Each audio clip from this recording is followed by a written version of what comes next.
I'm Heather Branch here with Mike to talk about things you can be working on in an effort to better prepare for your financial future. LifePlanWealth.com is where you can go to begin your conversation with Mike and his team. We also have links posted in the show notes, so you can just click there if that is more convenient for you. Or again, visit us anytime at LifePlanWealth.com. Mr. Douglas. That's LifePlanWealth.com. Oh, I'm sorry. I forgot about the emphatic nice pause. long pause for dramatic effect. LifePlanWealth.com. Okay, got it. Right. Well said, sir. Thank you. I don't it's have been to a good show explain for me. Thanks. It's a wrap. Appreciate it. I've brought my contribution today.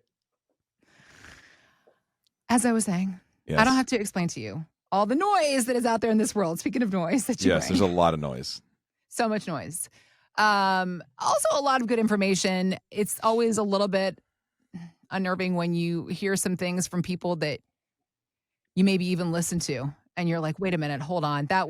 This is a person that I think is a good person. And now you're saying these things and everybody needs to take a pause. Mm-hmm. This is exactly the case scenario we're in with Mr. Dave Ramsey and the recent declaration that he has made on his radio program. So Dave Ramsey, popular nationally syndicated personal finance radio host. So you've likely heard his radio show. You probably know the face, the name, maybe has read his books because he has a lot of great insight. And anybody that's going to encourage anybody to get out of debt, you get a thumbs up from me. Like, yes. And that stuff is good and right information. However, recently he has said some things that have my flags raised. And this is what I wanted to talk to you about today. He recently said that retirees should remain 100% invested in stocks. They should stay this way their entire lifetime. And then go ahead and plan to withdraw 8% of their portfolio per year. And they should be able to do all of this without worry. 8%. Financial author, 8%. Financial author David McKnight, he is saying that Ramsey is basing all of this on unrealistic annual market returns of nearly 12% and also is not considering volatility. So here's what David McKnight was saying.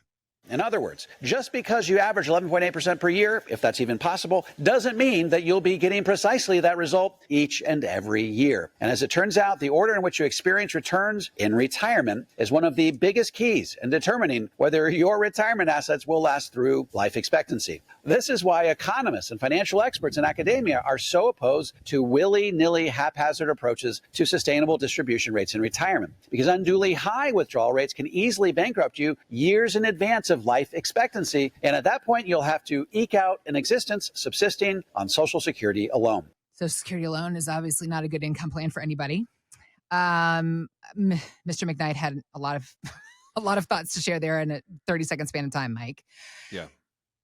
The thing about, there's several ways to look at this because one, should anybody be 100% invested in stocks their entire lifetime and assume that you're going to get 12% returns annually? When we have had conversations talking about the 4% rule, that's the idea of you can withdraw 4% in retirement. That's based on theories from the 90s. They're saying that might be a risky plan at this point. So Mr. Ramsey is saying 8% pull is okay. How do you see all of these things? So I agree with you that some advice. My father-in-law uses a phrase all the time that you have to eat the hay and spit out the sticks, right? There's good content out there. Just because someone says something crazy doesn't mean that a lot of what they said is not right. It's just a matter of the crazy thing. You got to go, that's stupid. We're not going to do that. Dave Ramsey is very good at helping people who can't balance their budget, at newlyweds, new homeowners, people who are trying to develop and establish themselves in life and figure out some basic principles, especially if they weren't taught that as children, how to live a successful financial life. Right. That cannot be disputed. Is it complicated? Is it kind of a painstaking process to take your cash, put it in envelopes, and then only do that? Yes, it requires extreme levels of self-discipline. And that's what he's calling for in that space. It's very, very good. That's the hay. Or we're going to spit out the sticks with us. That's the hay. We're going to keep that part. The bad part is now you're talking about not a generic stance of pay down debt, save money. That's a generic stance. When you're telling an individual how to take money out of their accounts in retirement on a national televised thing as a broad spectrum prescription for their finances. That's dangerous. And in this situation, I believe he's very wrong.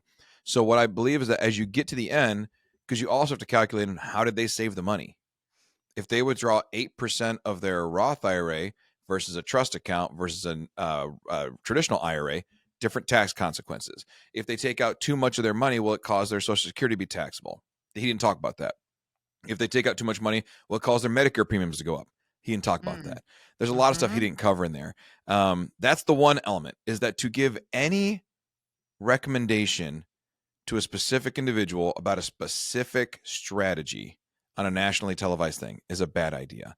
In the same way, I can't imagine just going on saying, I've got a pain in my leg and something's been hurting, and I go listen to some nationally televised show and they give something and I say, oh, that must be what happens to me. No, I'd still go to a specific doctor, have someone look at me, run tests, do reports, and come back with an actual answer.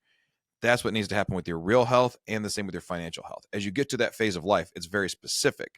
So we can't take this generic prescription. That's the one element. On the financial side, I believe it's deeply inaccurate also. And here's why. There's something called sequence of returns risk. Sequence of returns risk says that sometimes the market's good and sometimes the market's bad. Where do you fall on that scale when you take money out of your accounts will determine whether it works well for you, it works poorly for you. Here's an example. If you retired in 2000. So now your first retirement year is 2001, and you use Dave Ramsey's rule, 8%. Now, that's astronomically high, by the way. The rule of 4% is in question. People are saying 3.5% is more accurate. 8%. So you retire and you have $1 million. So that means I can take out $80,000 a year. That's pretty good. That year, the market dropped over 10%. So your million goes down to 900,000, not from your distribution because the market dropped. And you're taking 80,000 out. So now I have $820,000 left after 1 year. So even though maybe the market only dips 10%, you're down 18. Well, now I have $820,000. If I want to take 8% of that, that's around $65,000, $66,000, right around there. Yeah. So I either have to take a $15,000 pay cut by this rule, or I have to take out 80,000 of 820,000, which is more like 10%. What's interesting is 2002, the market lost again for a second year in a row. Right. And then it lost again in 2003. Right. So for that 3-year stretch, the market dropped for 3 straight years, a total of 43% on the S&P. And if you're 100% in stocks, that's kind of what you're doing. You're rolling with the stock market, because one of his big recommendations is get an S&P 500 mutual fund. It's going to get you 10 to 12%, and you should be fine. If you retired in 2000 for 3 straight years, over the course of those 3 years, your S&P fund lost you 43%. And along the way, you were drawing 8%, and then either 8% of a depreciated asset or a lowered asset, or you're drawing 10% to keep the same lifestyle. Yeah. And then it drops again, and so now I have to take out 12 to 14% or take a much lower paycheck. Right. You're 3 years into retirement, and you're sitting at around $450,000 off of your million. That's a sequence of returns risk. The other end of the scale is this. You retired in March 2nd of 2009. And why do we say March 2nd? Because that was the bottom day of the stock market crash of 2008. Okay. Well, that year, the market went up 29%. So I had $1 million. It went up to $1.29 million. I take 8%. I'm getting like $96,000 to $100,000 of income off that money. The next year, the market was good. The next year after that, it was flat. But over the course of the last 12 to 13 years, really from 2009 all the way through 2021, the market was really good. And you think that this is the best strategy ever. Well, most economists say that the 2009 to 2021 run it's not debated. It's historically one of the best runs in history. It's an exponential growth curve in the stock market that everybody says we are extremely unlikely to see again in the next 20 years. So to take that perspective and say that the last 12 years is how we should build a model, that's dumb. You don't know history, you're doomed to repeat it. We need to understand the different timelines, because the stock market, while it does trend upward, it trends upward in kind of a sinus rhythm where it goes up, then it comes down, and it's got this seasonality and cyclical nature to it. Mm-hmm. And if you do that and you do it at the wrong time, it's just a matter of not that you did something wrong. You retired in 2000 after the market was just a boon market. It was crushing it for the 80s and 90s. You could throw a dart at a dartboard, get an S&P mutual fund and make 12, 13%, no problem. Yeah. And then you retire and the dot-com bubble bursts, or the tech crash of 2022, or the COVID crash of 2020, or in 2018, when we had a 10% drop in February, 10% drop in March, a recovery, and then a 19.6% drop in from October 5th to Christmas Eve. There are these movements in the market that will freak you out, and it will actually have an issue on your income if you are just leaving it to chance in the market. If you're 40, take Dave's advice. Pay down your debt, get in the stock market, pay yourself first, do all the things you're supposed to do, because that will give you millions when you retire. When you retire, don't take this advice. Sit down with a professional. Don't take a generic nationwide program prescription. Get very specific. Sit down with someone who is helping you with your taxes, helping you with your strategies, helping you with your investments to say, I know that this is what they're saying on the news. I know this is what they're saying in New York, Chicago, wherever you are, but here in Michigan, here in Wisconsin, here, wherever you are, here's what we do here. And here's how we make sure that your life lasts the right way and that your money lasts longer than you do, to create a legacy element. That is how you build a successful plan. You can't use these bad prescriptions off of a radio show. That's the bottom line.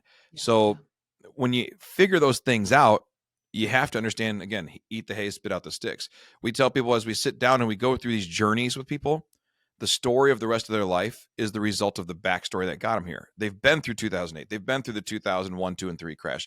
So they don't want to lose all their money because the market drops. So then to be told by someone, just trust the market blindly and take out a huge distribution rate, that's not a comfortable conversation for people. And that's why so many people are coming out against this thing. But it all begins with conversations, and as you mentioned earlier, our website's lifeplanwealth.com. There's a button on there that says start your retirement roadmap today. We sit down, we have these conversations about where do you want to go? And just like a GPS, when you get in the car in your GPS, you put the destination in first. Here's where we want to go. Here's what we want life to look like. And then once you do that, it gives you a map that says, here's everything you should do, everything you need to avoid. Here's the potential hazards down the road. That's what a retirement plan looks like versus a radio show throwing out some stats based on his own portfolio. This is what it looks like for individuals. Have those conversations, lifeplanwealth.com. Click on the button that says start your retirement roadmap today. And we'll talk about it, but figure out what makes the most sense for you. And I think that one point that you and I constantly try to reiterate here is the idea of individualization and how it has to be specific to you, your goals. Don't accept blanket advice. If you hear something that you think sounds interesting, that's great, but bring it to the person that you're working with on your specific plan, your specific savings, your specific goals. Mike and his team are here to help be those people to work with you on an individual level and corral all the information that you have gathered into a plan that works for you and your goals. Again, lifeplanwealth.com is where you can find us. We have links posted in the show notes, so you can just click there as well to begin your conversation, or find us anytime, lifeplanwealth.com.